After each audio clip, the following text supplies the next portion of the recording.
Hey, so today is going to be a quick show, and I'm going to talk about joint ventures today. And I got to tell you, joint ventures have been so valuable in my business. They have made me a ton of money and enabled me to scale into markets that I would never have been able to scale into at rapid speed. But before I jump into today's show, if you have not been over to Next Level Wholesaling, you got to head on over there and take the Next Level Wholesaling assessment.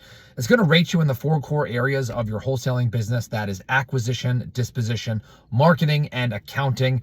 Go there. It'll take you about, 3 or 4 minutes, totally confidential. It's actually offline, so no one's going to know your score. But once you take this thing, man, it's going to be blatantly obvious on that next step that you need to take to get off the treadmill of tiny little deals, of tiny profit margins. And if you're looking to have a massive bank account and have a ton of freedom, go to nextlevelwholesaling.com and take that assessment. All right, let's talk about one of my favorite topics, and that is joint ventures. I've been investing in real estate and wholesaling real estate and buying mobile home parks, since for like 22 years now. And every time I've wanted to enter a new market, I have, let me say this. Every time I've done it successfully, I have joint ventured with somebody on the ground. Every time I needed an operating partner to operate a mobile home park in a market that I was not familiar with, I've used a joint venture partner and or a management company, right? And so I think joint ventures are one of the best tools that you can use in your business. Why?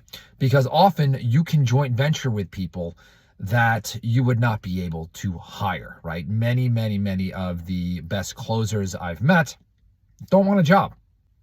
And so it's really hard to hire those people. So instead, you can work with somebody who is a phenomenal revenue generator, who's going to offer a ton of value without having to bring on the expense of an overhead. So let me talk about today's show specifically on how you can do it in your wholesaling business. So let's pretend for a second that you are a closer, right? You listen to the No Limits Real Estate Investing podcast and you have bought the No Limits Selling System. And if you haven't, why not? Head on over to nolimitsalessystem.com if you're looking to do huge deals, increase your ability to talk to sellers, close the gap or close the time from when a lead comes in to getting the cash in your bank, okay? And have more fun talking to sellers. But let's pretend like you're a closer, okay? And you've been listening for a really long time. And, you find yourself just not being able to spend money on marketing, right? You don't have that risk tolerance, but man, you can close, right? And you've got some time. Well, there's a lot of people out there who have more money than time. Okay. And so one thing that I recommend is if you're that closer and you just don't want to spend that money, joint venture with somebody who's got that time, has that money, but not that time. That is a phenomenal way to do business. Okay. Now let's pretend like you've got money. Okay. And you don't have time. One thing that you can do is find people who listen to this podcast, great closer, and you can actually work with someone in a new market, right? And joint venture with them and fund their business and do deals, right? On a specified split. Okay. And that is another way to do a lot of business. I'm not so much a fan. I know that some people, they will use someone else to dispo their deals.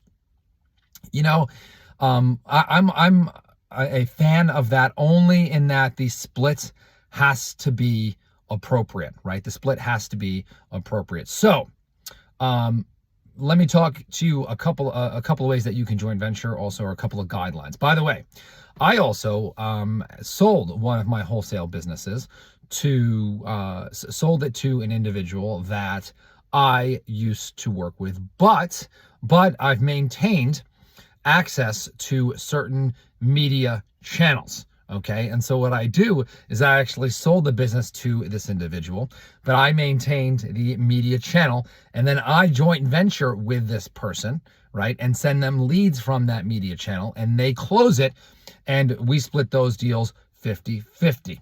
Okay. So one of the things I've talked about is partnering with influencers or get Facebook pages and advertise your business.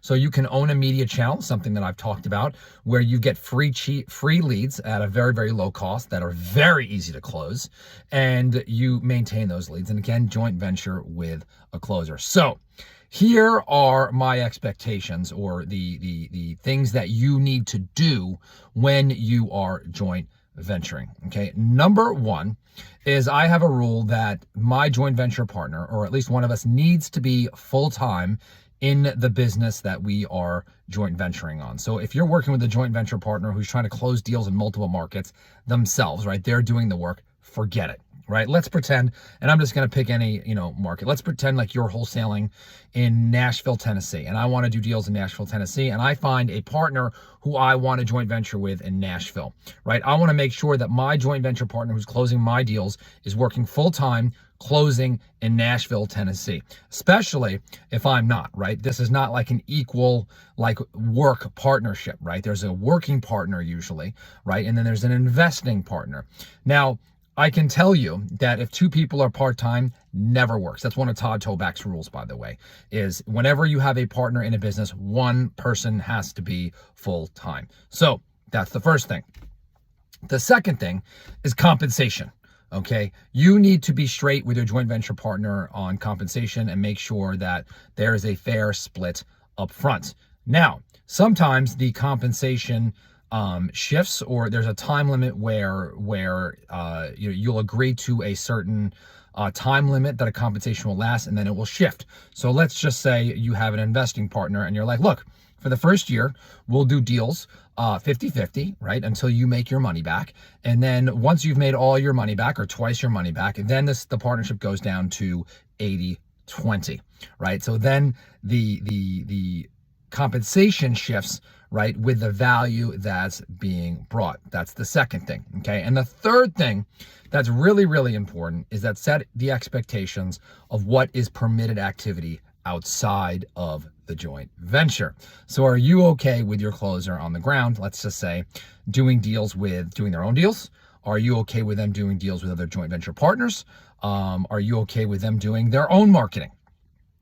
And how are they going to determine their deals from your deals, right? So that's really important. Set out all those expectations. I got to tell you, I have made a lot of money in joint ventures. And as I spend my time in mobile home parks and investing in mobile home parks, I've relied more on joint ventures over the years, and they have been just phenomenal for me. And I know they can be phenomenal for you. They're not for everybody, but it's a very, very easy way to scale your business. So I hope you enjoyed today's show. Don't forget to head over to nextlevelwholesaling.com. If you put together a joint venture, hit me up. I'd love to hear about it. Hit me up on Instagram at Todd Toback, or send an email to support@nolimitsrealestateinvesting.com, and I will talk to you on the next episode.